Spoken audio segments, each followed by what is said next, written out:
우리 지난주에 배웠던 거 기억나요? 지민이? 응? 기억 안 나서 복습할 거예요. 바울이 복음의 일꾼으로서 골로새 교인들을 위하여 받는 괴로움을 기뻐하고 그리스도의 남은 고난을 그의 몸된 교회를 위하여 내 육체에 채운다라고 말했어요. 복음 전하기 위해서 바울이 받지 않아도 되는 고난과 수고로움을 감당할 뿐만 아니라 그의 수고를 통해서 교회가 복음을 더 알게 되고 복음 위에 든든히 세워지기 위해서 노력하는 수고로움을 복음의 일꾼으로서 내 육체에 채운다 말하는 것이에요. 이렇게 수고하는 이유는 하나님이 너희를 위하여 내게 주신 직분, 이 사도의 직분을 따라서 이렇게 말씀을 이루는 것이다 라고 말했어요. 만세와 만대, 아주 오랜 시간 동안 감추어졌던 하나님의 말씀이 이방인들에게 나타났어요. 그것이 뭐예요, 지민아? 예수 그리스도. 너희 안에 계신 예수 그리스도, 영광의 소망이신 예수 그리스도께서 나타나셨다라고 말하는 거예요. 하나님께서 사랑하셔서 부르신 자들, 아무런 자격이 없는 자들에게 이 복음을 믿게 하셨을 뿐만 아니라 이 복음을 전하게 하시고 믿는 자들에게 예수 그리스도의 십자가로 말미암아 믿음에 거하고 복음의 터 위에 굳게 서서 흔들리지 아니하면 믿는 대로 될 것이다. 따라서 그를 전파하여 각 사람을 권하고 모든 지혜로 각 사람을 가르침은 각 사람을 그리스도 안에서 완전한 자로 세우려 함이니 이를 위하여 내 속에서 능력으로 역사하시는 이의 역사를 따라 힘을 다하여 수고하노라. 하나님께서 바울을요, 복음의 일꾼, 교회의 일꾼으로 복음을 선포할 수 있도록 은혜를 주셨어요. 그죠? 은혜를 주셔서 그 받은 은혜를 따라 이 복음을 계속해서 전할 때 완전한 자로 세워지는 그 역사를 교회 안에서 계속 보니까 바울이 이거를 멈출 수가 있어요? 멈출 수가 없어요. 멈출 수가 없는 거예요. 계속해서 복음을 전했을 때 생명이 살아나고 생명이 역사하는 것들을 보니까 바울이 계속해서 복음을 전하는 그런 교회의 일꾼으로서의 역할을 감당하는 것에 대해서 살펴봤어요. 그렇다면 오늘 2장 1절부터 바울이 계속해서 복음을 전하기 위해서 어떤 노력하는지 우리 함께 살펴보도록 하겠습니다. 우리 1절 말씀 함께 다 같이 한번 읽어볼까요? 시작. 내가 너희와 라오디게아에 있는 자들과 무릇 내 육신의 얼굴을 보지 못한 자들을 위하여 얼마나 힘쓰는지를 너희가 알기를 원하노니. 아멘. 복음을 각 사람에게 전해. 복음을 모든 사람, 한 사람 한 사람에게, 지성이에게, 지민이에게, 엄마에게, 한 사람 한 사람에게 복음을 전하고 이 각 한 사람이 그리스도 안에서 완전한 자로 세워지기 위해서 성령께서 역사하시는 힘과 능력을 따라서 힘을 다하여 복음을 전하는 것을 골로새 교인들뿐만 아니라 라오디게아에 있는 자들, 골로새 교회에 있는 사람들은 바울의 얼굴을 다 알잖아요. 근데 골로새 교회 사람들뿐만 아니라 라오디게아에 있는 사람들, 바울의 얼굴을 보지 못한 자들이 바울이 전한 이 복음을 듣고 완전한 자로 세워지기 위해서 얼마나 수고하며 힘쓰는지 너희가 알기를 원한다라고 지금 바울은 얘기하고 있어요. 라오디게아 지역은요, 골로새 교회에서 멀지 않은 지역이에요. 우리로 따지면 오남, 구리 이 정도 될지 모르겠어요. 멀지 않은 지역으로 바울이 전한 복음이 계속해서 전해짐으로 말미암아 이 골로새 교회가 있는 이 골로새 지역뿐만 아니라 라오디게아 지역까지 전파되는데 바울이 이 복음 전하기 위해서 얼마나 힘쓰는지 라오디게아 지역의 성도들이 깨닫게 된다면 어떠한 유익이 있을까요? 라오디게아, 구리에 있는 사람들, 오남에 있는 사람들이 이 복음을 듣게 되면 어떤 유익이 있을까요? 2절 함께 읽겠습니다. 시작. 이는 그들로 마음의 위안을 받고 사랑 안에서 연합하여 확실한 이해의 모든 풍성함과 하나님의 비밀인 그리스도를 깨닫게 하려 함이니. 아멘. 그들로 마음의 위안을 받고 라오디게아 지역의 성도들이 마음의 위로와 격려를 받는다고 바울은 이야기합니다. 무엇 때문에 마음의 위로와 격려를 받을까요? 첫 번째, 사랑 안에서 연합한다라고 바울은 얘기하고 있어요. 모든 성도들이 그리스도의 사랑 안에서, 복음 안에서 서로 한 마음 한 뜻으로 연합하여 한 마음을 품어 모든 성도들이 복음을 듣고 그리스도의 완전한 자로 세워지기 위해서 내가 바울이 들은 복음을 전했던 것처럼 복음을 듣고 이해하고 깨달은 후에 어떻게 하느냐? 복음을 전하는 거예요. 계속해서 복음을 전하는 건데요. 근데 그 복음을 전하는 의도가 어떠한 거냐? 그리스도의 십자가에 나타난 모든 풍성함, 하나님의 비밀인 그리스도를 깨닫게 하기 위해서 애쓰는 모든 것을 그들의 눈으로 보는 거예요. 이 사람이 나에게, 이 사람도 나처럼 똑같이 복음을 들었을 거예요. 그죠? 복음을 듣고 그 복음대로 살아가는 것만으로도 믿는 사람은 저렇게 하는 거구나 이렇게 생각할 수 있을 텐데, 이 사람들이 복음을 듣고 살아갈 뿐만 아니라 이 복음을 전하기 위해서 하는 그 사람들의 행동을 보고 모든 사람들이 마음의 위로와 격려를 받는다라고 지금 바울은 얘기하고 있다라는 거예요. 나에게 그리스도의 복음을 전하기 위해서 이렇게 애를 쓰는구나. 지민이에게 그리스도의 복음을 전하기 위해서 이렇게 애를 쓰는구나. 도대체 왜 나를 위해서 이렇게까지 애쓰는 거지? 그런데 나를 위해서 수고하는 그들의 섬김과 수고를 통해서 그들이 깨닫는 것은 뭐냐? 정말로 믿는 사람이라면 이렇게까지 해야 하는구나 하는 것을 배울 뿐만 아니라 이 사람들을 통해서요, 확실한 이해의 모든 풍성함, 이들의 수고와 섬김을 통해서 이해할 수 있는 모든 수단과 방법을 동원해서 예수 그리스도 안에 나타난 모든 풍성함과 하나님의 비밀인 그리스도를 깨닫게 하기 위해서 할 수 있는 모든 것을 다하고 결과는 하나님께 맡긴다라는 거예요. 20년 전에 대학교를 다닐 때 같이 믿음 생활했던 선배 누나가, 목사님이 돈이 없어서 힘들어할 때 그 누나가 공부해서 받은 장학금을 목사님을 위해서 선뜻 이렇게 내어줬어요. 한 60만 원, 70만 원 됐던 것 같아요. 누나가 공부해서 받은 장학금을 왜 나를 주냐고, 나 이거 못 받는다고 하니까 그 선배 누나가, 이건 내가 주는 게 아니라 하나님께서 기도할 때마다 네가 생각나게 하고 너를 긍휼히 여기셔서 하나님이 너에게 주시는 마음이라서 내가 안 주면 안 될 것 같다고 받으라고. 그러면서 했던 말이 있어요. 받을 줄도 알아야 다음에 네가 다른 사람에게 베풀 줄도 안다고. 그래서 그 돈을 받았습니다. 그래서 지금까지도 목사님이 갖고 있는 마음이 무엇이냐면, 받은 만큼 10배로 돌려주죠. 힘들고 어렵고 힘든 사람이 있으면 내가 돈이 많아요? 아니죠. 그러나 도울 수 있는 만큼 작지만 조금씩 돕고 섬기려고 하고 있다라는 거죠. 이 선배 누나가 왜 이렇게 섬겼을까요? 제가 그 누나가 아니니까 왜 그렇게 섬겼는지 자세히는 알 수 없지만, 생각해 보면 돈이 없어서 돈 때문에 알바하러 가지 말고, 모든 시간을 돈을 벌기 위해서 사용하지 말고 모든 풍성함과 하나님의 비밀인 그리스도를 함께 깨닫기 위해서 더 애쓰자. 우리 함께 수련회 가서 말씀 보고 기도하고 함께 예수 그리스도에 대해서 알아가자 하기 위해서 이렇게 베풀었던 것 같아요.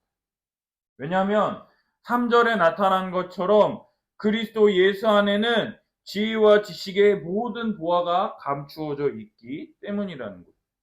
지혜, 소피아는 삶을 살아오면서 얻게 된 지식과 통찰력으로 지식과 경험을 사용하는 특성을 나타냅니다. 그리고 지식은요, 그노시스는 이성적 사고나 추론을 통한 이해하는 능력을 말합니다. 따라서 세상을 살면서 얻게 된 지식과 통찰력을 잘 사용해서 얻은 지식을 지혜라 말하며 삶을 살아갈 때 이렇게 하면 도움이 되겠구나, 삶에 유익하겠구나, 이해하는 능력을 지혜라고 할 수 있다는 거예요. 그렇다면 삶을 오래 살면 살수록 지혜와 삶을 살아가는 지식이 더 많아지고 유익해야 하겠죠. 근데 우리가 삶을 살아보면 정말 그래요? 그렇지 못한가요? 그렇지 못한 경우를 우리가 많이 볼 수 있다라는 거예요. 지성아, 세상을 살면서 가장 필요한 게 뭐라고 말할 수 있을까요? 뭐가 필요할 것 같아요? 예수님의 은혜? 예수님의 은혜. 많은 사람들이 세상에서 가장 필요한 게 뭐라 그러느냐? 돈이 많으면 행복하다. 그죠? 그리고 또 두 번째 뭐래요? 건강하면 행복하다. 아빠가 아프니까 이 말이 어떤 의미인지 알 것 같아요. 세 번째, 뭐라 그럴까요? 유명해지면, 권력을 얻으면, 명예를 얻으면 행복할까요? 다른 사람에게 인정받고 유명해지면 행복할까요? 바울은요, 이러한 돈, 건강, 명예, 이러한 것들이 아니라 하나님의 비밀인 그리스도를 깨닫는 것이 우리에게 가장 중요한 것이다라고 얘기합니다. 그리스도를 깨닫는 것은요, 감춰져 있던 비밀이었어요. 가리워져 있었어요. 볼 수 없었던 것이었어요. 그러나 이 감춰졌던 비밀이 그의 성도들에게 나타났어요.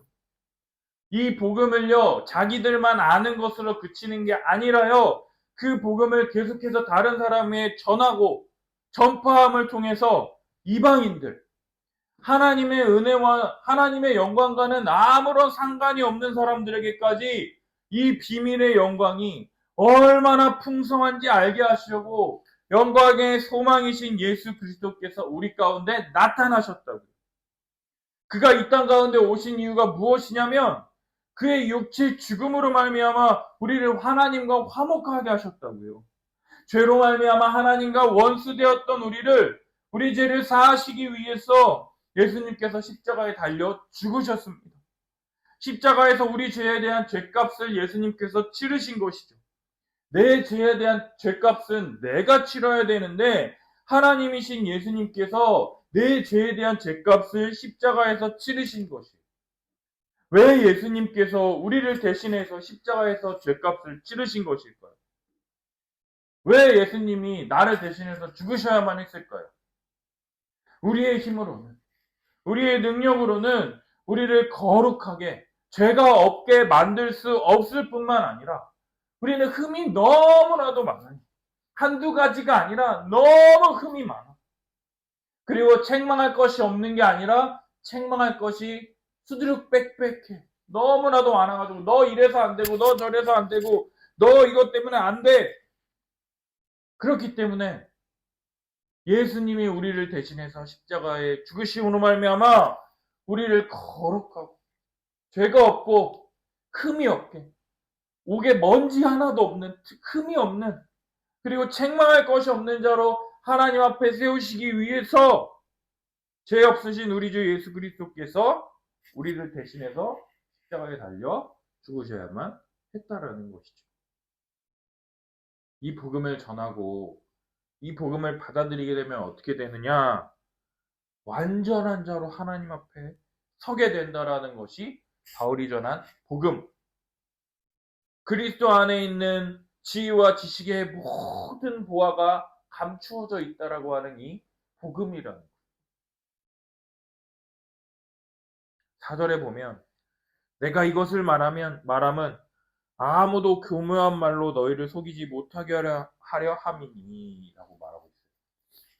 바울이 전했던 복음과는 다르게 아마도 교묘한 말로 골로새 교인들을 속였던 것 같아요. 바울은 오직 예수 그리스도, 하나님의 비밀인 예수 그리스도를 깨닫게 하기 위해서 그리스도 안에 있는 지혜와 지식의 모든 보화, 이 복음을 계속해서 설명하고 그리스도만을 전했는데 바울과는 이 다른 복음, 교묘한 말. 교묘한 말이라는 게 뭐냐면요. 비슷해 보이는 거야. 차이가 별로 없는 것처럼 보이는 거야. 말을 딱 할 때 완전하게 차이가 딱 벌어지면 사람들이 아 저건 틀린 말이야 라고 알아차릴 거예요. 근데 약간 차이가 날 정도로 우리 진품 가품 있죠? 보면은 진짜인지 가짜인지 잘 구분할 수 있어요? 구분할 수 없어요? 잘 구분할 수 없을 정도로 똑같잖아. 그것처럼 교묘한 말, 정신을 차리고 그것을 자세히 듣지 않으면 똑같다 느낄 정도로, 그러나 진품과 가품이라고 하는 것이 차이가 발생하는, 이러한 일이 발생할 것이다라는 것을 바울은 미리 알고 있었던 사람처럼, 바울은 교묘한 말로 너희를 속이지 못하게 하려 함이니라고 해가지고 계속해서 복음을 전하는 거예요.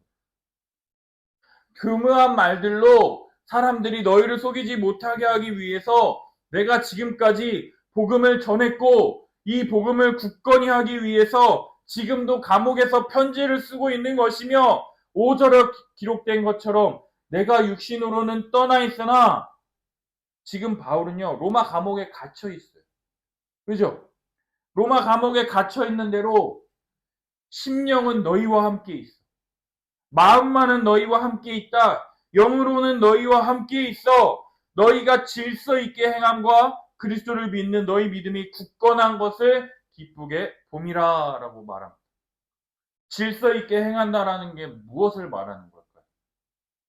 예수 그리스도의 복음을 듣고 믿음으로 성경에 기록된 것처럼 복음을 따라 살아가는 삶을 살아갈 뿐만 아니라, 여러분의 믿음이 굳건한 것, 교묘한 말들을 듣고 우리의 믿음이 흔들리지 않고 예수 그리스도 안에 있는 모든 지혜와 지식의 모든 보화를 계속해서 발견해 나가며 굳건하게 서 있는 것을 기쁘게 바라보는 이 바울의 그 감옥 안에서 얘네 잘하고 있구나 라고 하는 그 바울의 심정을 어떨 것 같나요?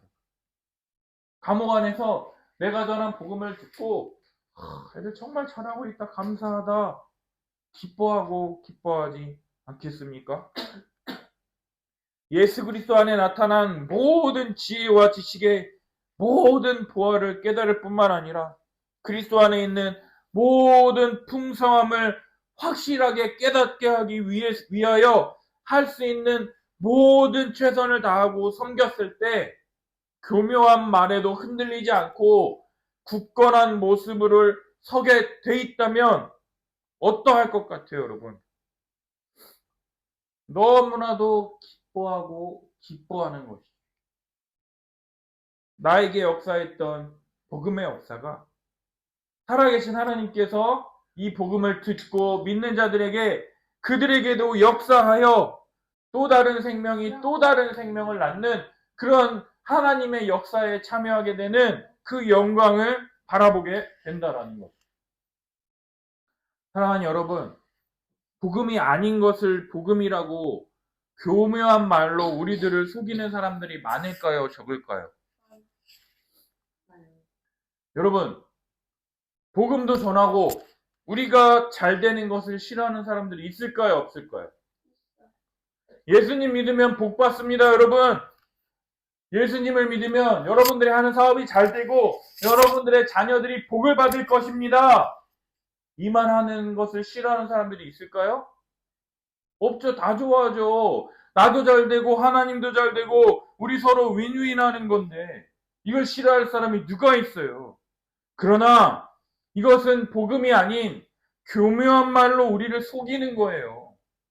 우리 안에 있는 성공과 높아지고 싶어하는 이 열망을 교묘하게 건드려서 하나님도 좋고 나도 좋고 하는 윈윈 전략을 구사한다고 하지만, 이거는 나의 욕심을 채우려는 교활한 수법에 불과하지 않다라는 거예요. 성경은요, 돈을 사랑하는 것이 일만하게 뿌리라고 했어요. 돈과 하나님을 같이 둘 수 없다라고 예수님이 말씀하셨어요. 근데 많은 사람들이요, 돈과 예수님을 함께 추구하려고 합니다. 이거는 함께 갈 수 없는 건데. 예수님 잘 믿으면은요, 여러분들에게 주어지는 건 딱 하나예요. 뭐가 주어지느냐? 고난이 닥칠 거예요. 어려움이 닥칠 거예요. 복음 전하기 위해서 할 수 있는 한 최선을 다해서 그 사람이 복음을 깨달을 수 있도록 내가 가진 모든 것을 다 쏟아내야만 할 거예요. 그렇다 할지라도 한 명이 들까 말까요. 근데 그 사람이 복음을 듣고 완전하게 세워지면 바울처럼 기뻐하고 기뻐한다라고 말할 수 있다라는 거죠. 또 다른 사람들은 이렇게 얘기합니다. 그리스도 믿는 건 당연한 거지. 그래, 그리스도를 믿고 복음 전해야 할 거 아니야. 너 전도 몇 명 했어, 한지민? 한지성너 복음 몇 명 전도했어?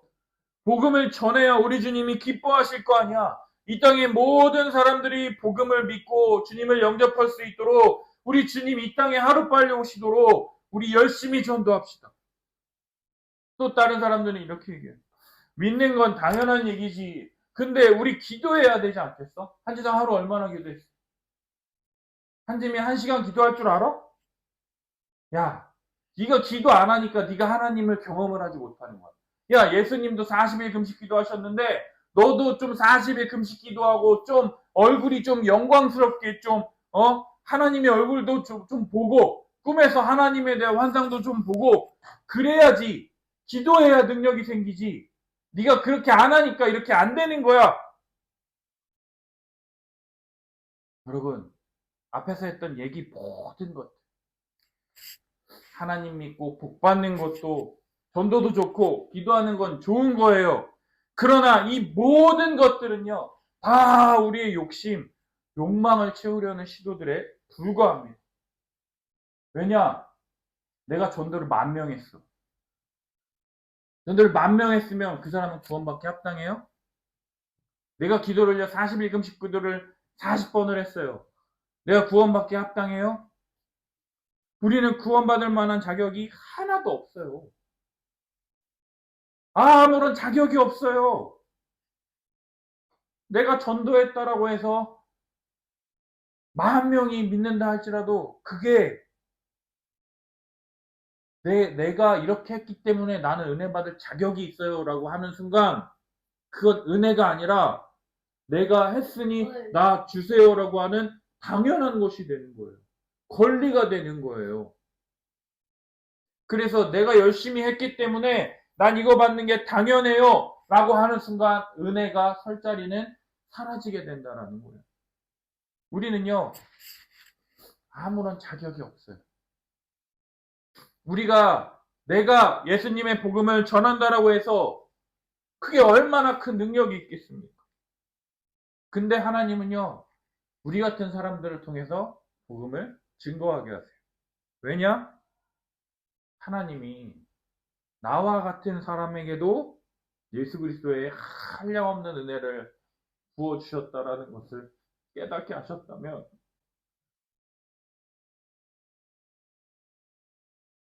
이 은혜를 증거하게 하셨다면 나와 같은 사람에게도 하나님의 한량없는 은혜의 역사를 선포하게 하셨다면 저 사막에 핀 꽃들로도 하나님이 영광 받으실 수 있다. 저 돌멩이 하나가 솔로몬의 영광보다 더 클 것이다라고 그것을 깨닫게 되는 것.